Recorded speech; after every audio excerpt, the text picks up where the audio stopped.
Good morning, everyone.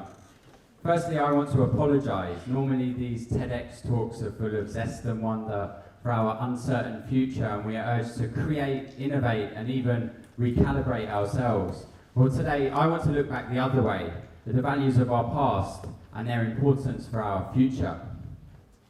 No culture is changeless, of course, but the pace of change on Jeju is disorientating. I think 2007 was a key year for such change.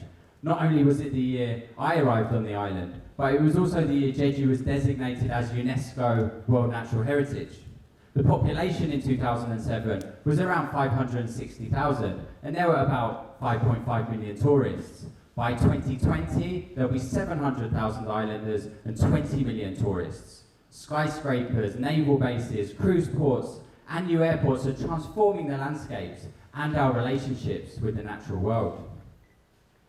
Understandably, many locals say we're killing the goose that lays the golden egg. And that golden egg is Jeju's natural heritage. With 2 other natural science titles, Jeju is the world's only UNESCO Triple Crown, an act of self-branding that encapsulates the clash between branding and conservation that I want to discuss today. I came to know this clash during my time as editor of a local English language newspaper, as I gazed out at the slopes of a mountain that still provides food, shelter, and water to islanders. It was clear that the new harvest was tourist dollars, and it was being mined like an extractive industry. Millions had flocked to the island following UNESCO designation, yet I wondered if the stamp of natural heritage had overshadowed the mountain's cultural genius. Long before the tourists came, of course, the island's myths bled into every cave, cone, and cliff of the mountain. A wonder of natural science, yet also the sacred mountain of creator goddess Solmunde Halmang, who lives on in its voluptuous volcanic cones and deep ravines. If you are unfamiliar with her story of creation and sacrifice, here is an interpretation by former islander and filmmaker Lucas Green.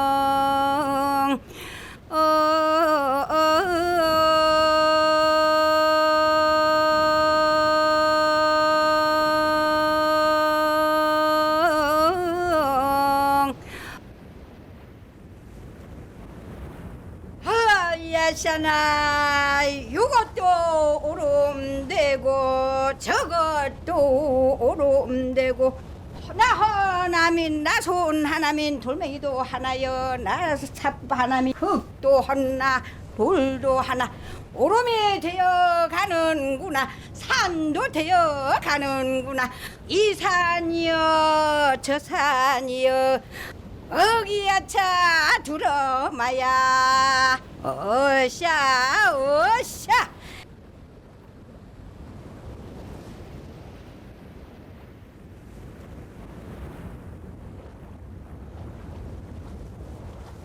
아이고 아파라 이거 무시가 이거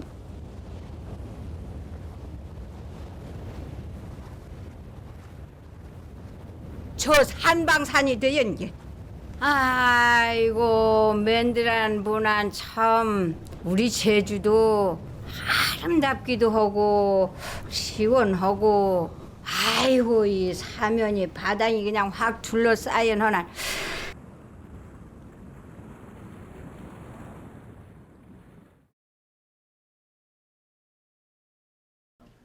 To quote mythologist Joseph Campbell, mythology is not a lie. Mythology is poetry. It is metaphorical. It is a truth beyond words, and what this story tells me is that our ecosystems are the bodies of our ancestors, some more mortal than others perhaps. We fused with the elements in a dalliance which sculpted our genes, our cultures, and our landscapes. Jeju myth begets Jeju nature, yet the tourist narrative is of a pristine landscape, and I believe this sanitizes the mountain's cultural essence.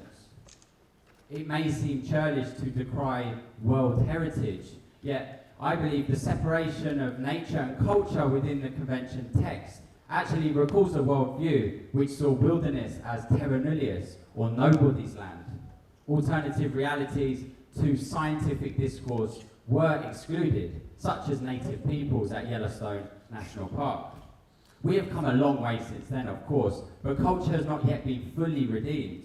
Although the world's first protected areas were sacred sites, such as sacred groves, sacred springs, and sacred mountains, the image of a timeless, non-humanized nature still lingers. Island PR talks of Jeju's pristine volcanic cones, yet their temples and shrines attest to their spiritual values.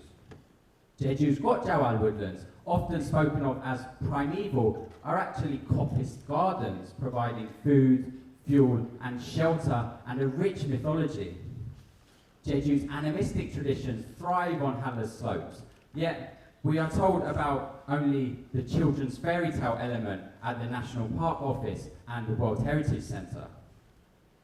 Culture is in the DNA of our natural places, yet by rendering it from nature, we create a void which is then filled by brands such as UNESCO. On a recent trip up Halla, I spoke to hikers about the values they place on the mountain, and many spoke of World Natural Heritage. And don't get me wrong, UNESCO has strengthened our conservation regime, yet I wonder if more could be done to nourish the cultures that live on the mountain. The IUCN, the world's foremost conservation organisation, agrees that we need to do more to talk about nature's spiritual dimensions. They believe that by nurturing sacred ties to the land, we not only benefit conservation, but we also enrich local communities. Research in Zimbabwe suggests that by strengthening knowledge of and respect for sacred sites, we not only benefit conservation, but conversely, degradation is more severe when financial incentives drive conservation. A community in Yunnan province, China, restored its sacred sites to boost biodiversity. Sacred trees and springs are central to conservation policy in a corner of northeast Iran.